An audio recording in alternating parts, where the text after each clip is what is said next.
पिछले दिनों भाजपा नेता और वरिष्ठ वकील अश्वनी उपाध्याय ने सुप्रीम कोर्ट में एक पीआईएल दाखिल की थी, जिसमें जबरन धर्मांतरण को देश की सुरक्षा के लिहाज से एक गंभीर मुद्दा बताया गया था। सुप्रीम कोर्ट ने इस मामले पर 22 नवंबर को सुनवाई की थी और 28 नवंबर तक यानी आज सरकार को इस मुद्दे पर अपना जवाब दाखिल करने का आदेश दिया था। आज फिर इस मामले पर सुनवाई की गई और सरकार ने अपना जवाब दाखिल किया। मोदी सरकार ने भी इस मामले को बेहद ही गंभीर माना है और कहा है कि जबरन धर्मांतरण के खिलाफ कानून बनाने के लिए कदम उठाए जाएंगे। मतलब मोदी सरकार ने साफ कर दिया है कि अब जिहादियों की शामत आने वाली है। अब जब सरकार कानून बनाने ही वाली है तो इस बात का भी ध्यान रखना जरूरी है कि सजा ऐसी हो जिससे जिहादियों की रूह कांप उठे। जय श्री राम। मैं हूं आपके साथ अभिषेक पुंडीर और आप देखना शुरू कर चुके हैं कैपिटल टीवी का स्पेशल शो थर्ड आई। केंद्र सरकार ने अपने जवाब में कहा है कि जबरन धर्मांतरण के खिलाफ कानून बनाने के लिए कदम उठाए जाएंगे। इस मामले में 28 नवंबर यानी आज सुप्रीम कोर्ट में केंद्र सरकार ने जवाब दाखिल किया। केंद्र ने सुप्रीम कोर्ट को बताया कि धर्म की स्वतंत्रता के अधिकार में निश्चित रूप से किसी व्यक्ति को धोखाधड़ी, धोखे से, जबरदस्ती, प्रलोभन या ऐसे और माध्यमों से प्रवर्तित करने का अधिकार शामिल नहीं है। धर्मांतरण यानी मत में परिवर्तन होने की क्रिया या भाव को मत परिवर्तन, धर्म परिवर्तन कहा जाता है। धर्मांतरण किसी ऐसे नए धर्म को अपनाने की प्रक्रिया है जो धर्मांतरित हो रहे व्यक्ति के पिछले धर्म से अलग हो। अगर कोई व्यक्ति बिना किसी लालच, धोखे या दबाव के धर्मांतरण करता है तो कोई परेशानी की बात नहीं है, क्योंकि सभी को अपना मत चुनने का अधिकार संविधान देता है। हालांकि धोखे और दबाव में करवाए जा रहे धर्मांतरण कानूनन अपराध हैं। सुप्रीम कोर्ट ने धोखे और दबाव में करवाए जा रहे धर्मांतरण के मामलों पर गहरी चिंता व्यक्त की है। साथ ही केंद्र सरकार को इसे रोकने का निर्देश भी दिया। भारत के मूल स्वभाव और उसकी प्रकृति बदलने के इरादे से जो धर्मांतरण चल रहा है वो राष्ट्र जीवन के लिए दीमक की तरह है। पिछले कुछ दिनों से भोपाल, मेरठ सहित कई शहरों से जबरन धर्मांतरण की खबरें आई थी। इस बीच जबरन धर्म परिवर्तन को लेकर वरिष्ठ वकील अश्वनी उपाध्याय ने एक याचिका दायर की थी। अश्वनी उपाध्याय ने अपनी याचिका में धर्म परिवर्तनों के ऐसे मामले को रोकने के लिए अलग से कानून बनाए जाने की मांग की है। अपील में यह आग्रह किया गया है कि धर्म परिवर्तन पर अलग से कानून लाना संभव ना हो तो इस अपराध को भारतीय दंड संहिता में शामिल किया जाए। धर्मांतरण के मुद्दे किसी एक शहर या राज्य से जुड़े नहीं हैं। देश के लगभग हर राज्य में धर्मांतरण के मामले सामने आ रहे हैं। अश्वनी उपाध्याय की याचिका में इस बात का भी जिक्र किया गया है, साथ ही इस पर गंभीरता से विचार करने की मांग की गई है। याचिका में कहा गया है कि धमकी देकर, धोखे से, उपहार और मौद्रिक लाभों के माध्यम से धर्मांतरण संविधान के अनुच्छेद 14, 21 और 25 का उल्लंघन करता है। सुप्रीम कोर्ट ने केंद्र से कहा, मतांतरण का मुद्दा बेहद गंभीर। याचिका पर सुनवाई के दौरान सुप्रीम कोर्ट ने धर्मांतरण को बेहद गंभीर मुद्दा बताया। कोर्ट ने केंद्र सरकार के इस मामले में दखल देने को कहा है। कोर्ट ने कहा कि धर्मांतरण को रोकने के लिए केंद्र सरकार को पूरी ईमानदारी से कोशिश करनी चाहिए। देश के सर्वोच्च न्यायालय ने इस बात की चेतावनी भी दी है कि अगर जबरन धर्मांतरण को नहीं रोका गया तो देश भर में बेहद विकट परिस्थितियां भविष्य में सामने आ सकती हैं। कोर्ट ने कहा कि जबरन धर्मांतरण न सिर्फ धार्मिक स्वतंत्रता के अधिकार के खिलाफ है, बल्कि देश की सुरक्षा के लिए भी खतरा बन सकता है। ऐसे में केंद्र सरकार को इस पर गंभीरता दिखानी चाहिए।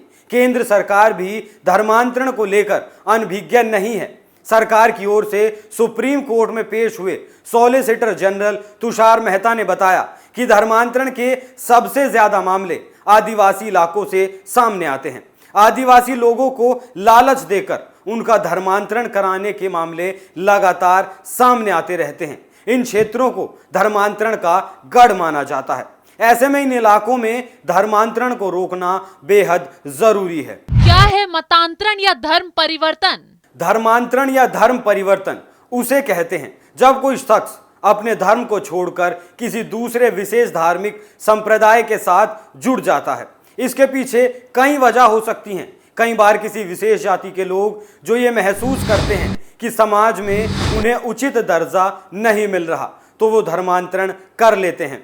धर्मांतरण के बाद शख्स अपनाए गए धर्म की आस्था और मान्यताओं का पालन करने लगता है। भारत का संविधान ये अधिकार देता है कि कोई भी नागरिक किसी भी धर्म या संप्रदाय को अपना सकता है।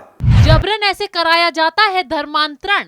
धर्मांतरण कराने वालों के निशाने पर आमतौर पर बेहद गरीब तबका होता है। इसकी विवशता और गरीबी का फायदा उठाकर उन्हें धर्म बदलने के लिए बाध्य किया जाता है। संविधान में सभी को अपने मत मजहब के प्रचार की स्वतंत्रता दी गई है, लेकिन इसका अनुचित लाभ उठाया जा रहा है। प्रचार के नाम पर अन्य को बरगलाने की स्वतंत्रता किसी को नहीं दी जा सकती। कई राज्यों में गरीब आदिवासियों और अनुसूचित जाति के लोगों को बहकाकर उन्हें धर्म परिवर्तन के लिए विवश करने के लिए अलग अलग हथकंडे अपनाए जाते हैं। कई बार लोगों को धोखा देकर या लालच देकर भी धर्मांतरण कराया जाता है। मतांतरण रोकने के लिए कई राज्यों ने अपने हाथ में ली कमान। धर्मांतरण को लेकर केंद्र की मोदी सरकार ने साल 2015 में ही अपना पक्ष साफ कर दिया था। तब केंद्रीय कानून मंत्रालय ने कहा था कि जबरन धर्मांतरण पर राष्ट्रीय स्तर पर कोई कानून नहीं बनाया जा सकता। कानून और व्यवस्था राज्यों का मुद्दा है, इसलिए राज्य इस संबंध में कानून बना सकते हैं। वैसे बता दें कि सबसे पहले 1967 में ओडिशा में इस संबंध में कानून बनाया गया था। ओडिशा ऐसा करने वाला पहला राज्य था। 1968 में मध्य प्रदेश और 1978 में अरुणाचल प्रदेश ने इस संबंध में कानून बनाया था। उत्तर प्रदेश सरकार भी ऐसा कानून बना चुकी है। राष्ट्रीय स्तर पर भी हुआ मतांतरण रोकने के लिए कानून बनाने का प्रयास। भारत में जबरन धर्मांतरण पर रोक के लिए कई बार कानून लाने की कोशिश की गई, लेकिन इसमें सफलता नहीं मिल सकी। अब सुप्रीम कोर्ट भी इस पर गंभीर नजर आ रहा है। साल 1954 भारतीय धर्मांतरण विधेयक लाया गया। इसमें मिशनरियों के लिए जरूरी लाइसेंस और धर्म बदलने की स्थिति में सरकारी कार्यालय में पंजीकरण कराने का प्रावधान किया गया है। हालांकि संसद में इस विधेयक को बहुमत का समर्थन नहीं मिल सका। इसके लगभग 6 साल बाद 1960 पिछड़ा समुदाय विधेयक लाया गया। इसका लक्ष्य किसी अभारतीय धर्म में किसी के धर्मांतरित होने पर लगाम लगाना था।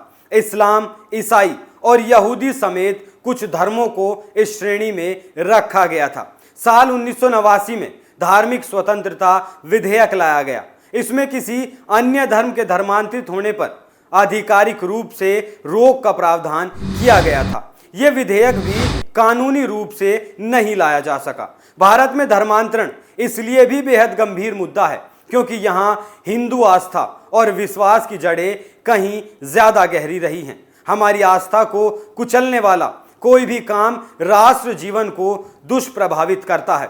कनाडा में तो ईसाई मिशनरियों ने वहां के मूल निवासियों, जिन्हें रेड इंडियंस कहते हैं, उनके पूरे अस्तित्व को ही लगभग खत्म कर दिया।